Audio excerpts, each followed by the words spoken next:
Here we are for the chapter 1036 reaction. Thank you guys for tuning in to My Part Vision today. I'm not really sure what happened to the schedule this time around. I thought that there was going to be a break week, but I guess stuff was just coming out after Christmas weekend. Anyways, this video will contain spoilers, so if you don't want to get spoiled, catch up to the manga. Don't skip this video because you should watch it after you read 1036 regardless of when it is. Just kidding, not really, but yeah, catch up. But jumping into the chapter, so you guys know I love the color spreads. Nothing really jumped out at me looking at the spread, but there are some intricate details that I don't really understand, but I'm sure someone else might be able to decipher. There's some wording and symbolism in here, but the one that stood out the most was this random Day Soleil with what looks like 967, so I was thinking chapter 967, and Day Soleil means of the sun in French, so maybe something in chapter 967 is referring to the sun. But also, okay, literally hit me, but this actually ties back to my Sanji video, which I leaked the first 20 minutes of audio in my Discord channel. I'm working on the rest to get it out before the new year, but yeah, other than that, there was every drop in the ocean counts on Luffy, high tide on Brook, and deep blue on Jinbei. So there are ocean references on these three characters. Then the other main thing was there's some interesting color coordination going on. Usopp looks like he's wearing some sort of camo, and Usopp and Zoro are wearing green. Chopper, Robin, and Frankie are wearing black. Sanji, Brook, and Nami all have red outfits. Then there's Luffy and Jinbei and this random tiger that are wearing yellow and black. Nami and Luffy are wearing split colored outfits where Nami is the only person wearing gray. Maybe this is showing how the crew will be split up in the future, but again, just thought the color schemes were really interesting. So just jumping into the chapter itself, I was wrong about King. The way they were building him up, I honestly didn't think he would lose in one solid attack. Like basically the moment Zoro figured out that King's flame disappearing meant his defense fell, Zoro got him once I think, and then went for this insane attack. It does make sense though, they were kind of building up the fight to be finished quickly since both of them are expending their energies so quickly. I also probably underestimated full throttle Zoro's attack. This attack is probably the first time since the time skip where we've seen Zoro actually putting 150% of himself into a fight. There's the fight on the rooftop where Zoro displays his powers, but in terms of a 1v1 struggle, this seems like the hardest we've seen Zoro exert himself. And also what's kind of crazy is that low-key, Zoro had multiple huge handicaps. And I mean, so did King, but I feel like King's handicaps were less than Zoro's. Like Zoro had every part of his body broken, from the Kaido and Big Mom attack, and then he did an all-out attack against Kaido. He took the Minx medicine, sure, but on top of everything, it seemed like Enma was giving him a harder time than King. Had Enma not tested Zoro amidst this hardest fight, maybe Zoro wouldn't have taken as much damage as he did. Besides beating King here, I think the biggest achievement is that Zoro has now probably tamed Enma, which now definitely for sure feels like Enma is permanently Zoro's sword. And now it seems like my prediction for Zoro after Wano is so far half right. I said Zoro is going to gain a King's title possibly as soon as Wano, and Beast King made a lot of sense, and still does, and might still make sense taking into account the different realms in Buddhism, but Zoro proclaims that he will become the King of Hell, which honestly is so cool and fitting and works so well, and contrasts really well since later in the chapter, Usopp is called God, so Luffy's crew has God Usopp and King of Hell Zoro. The Pirate King's crew is gaining some dope epithets. It was really cool to see the parallel between King and Zoro and how they attached themselves to their captains who both wanted to be the king of the pirates. King and Zoro both put the contingency that Luffy and Kaido have to continue to be the strongest. This is low-key foreshadowing that Kaido actually loses. Since King broke his promise, it's almost in the cards that Kaido will break his promise too. But another interesting detail is that the mantle of Joy Boy seems to be tied even more heavily to changing the world, or remaking the world according to Kaido. And another contingency was that Wano needed to be opened up to prepare for Joy Boy's arrival. In a twisted way, Kaido is actually opening up Wano and preparing it, but making Wano a weapons factory is probably what Kaido thought the next Joy Boy needed to change the world. It'll be interesting since we know Kaido has an interesting attachment to the Joy Boy figure, and it'll be something to look out for as we get more of Kaido's backstory. What if everything Kaido has done has been for Joy Boy? But okay, moving on to the rest of the chapter, when Zoro was declared the winner of the fight, he used a really interesting move. It seemed like Skywalk, but with his swords. He throws a blast that seems to throw him back up onto the island, which proves even more that he can command wind with his swords. Ameri witnesses Zoro's victory and relays the message to CP0. Then their perspective changes about the situation on Wano. Though it seems that even with all the cards against Luffy thrown out, they're still holding on to the two Yonko cards for being the ones that will prevail over the new generation.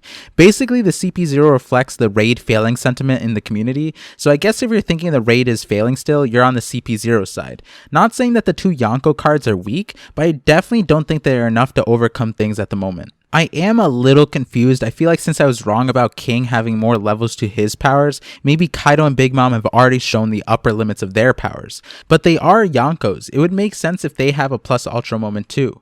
But I also think that the sentiment that is being thrown around is that the people at the top have become complacent in their overwhelming power. Now that the new generation is here, they have been starved and backed into a corner, and under this overwhelming pressure, they're now ready to burst like a pressure cooker. And speaking about pressure cookers, it seems like all of Onigashima is a giant pressure cooker. Either it falls and explodes, or it falls on Flower Capital and explodes, or the Kanjuro's fireball explodes the capital. Right now, it seems like the counter for Onigashima falling is mainly Momonosuke. But I have this weird feeling that though Sanji and Zoro are currently out of commission, the monster trio is going to act in unison to help Momo stop it from falling. I'm not sure though. Zoro just showed that he can rebound himself off the air. We have seen Sanji lift the giant cake before. Then Luffy tried to destroy the Noah, which kind of resembled the same predicament. I wonder if all the previous scenarios were meant to prepare them for this situation. But the other person this hinges on is Yamato, who is trying to rush and get to the armory.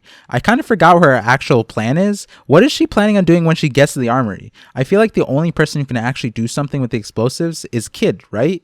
He would have to magnetize and move everything, unless there's some kind of disposal system for Yamato. Oh, actually Kid and Law would be pretty important in transporting the explosives. It would be really interesting if this stockpile ended up being used in the fight somehow. I thought the next panel was pretty adorable since Fuga seems like Yamato's friend and makes Yamato seem like a really nice person.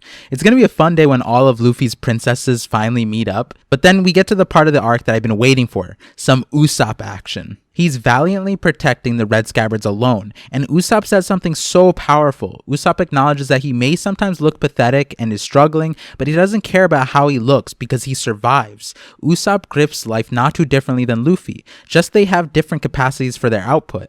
I think this panel fits really nicely with my Usopp videos, so if you haven't watched that, check it out. And then we get Usopp's acknowledging moment, where Izo swoops in and says, "Well said." I have been waiting this whole time for Izo's hype moment. All this time I was thinking it's not just one Whitebeard commander's presence here, there are two, and we've only seen Marco's hype. And we finally get to see Izo, and this panel was so dope. This dude came in so cold and then said, "If you believe in Luffy, then you have to live on," and referred to Usopp as God. I think this might have been my favorite section in the chapter, and I feel like this will be a really enticing sequence when it finally gets animated. But also a quick side note, remember the 1034 chapter cover where they had Usopp with a gun? What if there's a connection or transfer of power here between Izo and Usopp? It's a stretch, but Izo and Usopp have a shooter synergy, and maybe Usopp will learn something from Izo or gain even more respect from him, and Izo will teach Usopp something. And the chapter keeps up the updates as we get to another fight I think the audience has been low-key waiting for as a meme, but also with genuine interest too.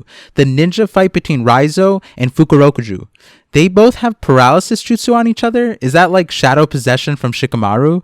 This line from Raizo runs deep though, since Fukurokuju wasn't loyal to Oden but was loyal to the throne, and the ones that were loyal to Oden were sitting on boiling oil for an hour. I'm gonna be honest about the next scene. I don't know what to make of the Hiyori Orochi scene. Is this an illusion or is he dreaming? He seems conscious though since he's thinking about the island blowing up, but yeah, definitely a weird scene, like he's in some sort of genjutsu. Then we go to the CP0 scene. We finally get to see the power that these mass members have. It seems to confirm my suspicions that they are monsters. To match it up, these two mass members took on Drake and Apu and two numbers, so it's 2v4, and we saw that Drake was strong enough to one-shot a numbers. Drake and Apu are also part of the Supernovas, so they should be fairly strong. Apu ended up running away, whereas we see Drake completely out of commission, and one CP0 member makes it look like he took 0 damage and isn't even tired, whereas the main mass dude says that they were a handful, and looks like he has slight damage, so it looks like they low to no diff them. In my chapter 1032 reaction, I said that this would happen word for word, and that they treat this fight like a quick stall that delayed them from capturing Nico Robin. And that's exactly what happened, but I'm more interested on whose voice it is that's directing them. They said you need to get out of the castle quickly, but like why? If they're this strong, there's not really many people that should be a threat to them. What kind of preparation will CP0 actually have for this upset that's probably about to happen? I think my original thought that the remaining Straw Hat crew members like Brook and Jinbei might be the ones to protect Robin in the future.